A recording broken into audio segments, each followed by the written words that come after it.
naka-record. Anong nangyari yung kay Klaus na wala yung card niya? Ayan, si Anong- Grace. Kasama doon si Tito ID. Kung po siya si Kapit. Ayan.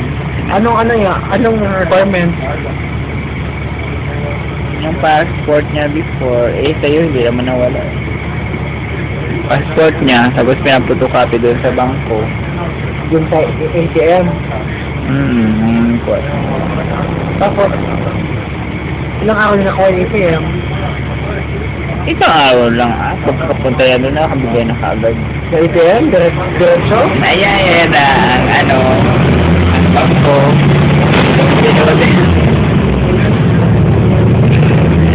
Ayan naman ang sabi ng social city. Lumini. Bago na yung niya. ATM number. Hindi ganun pa rin.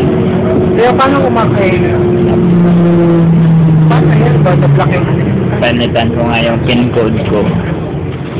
Para di ko makalimutan. Ayan yung harap ko. Parang birthday ko atay ng nakalimutan ko yung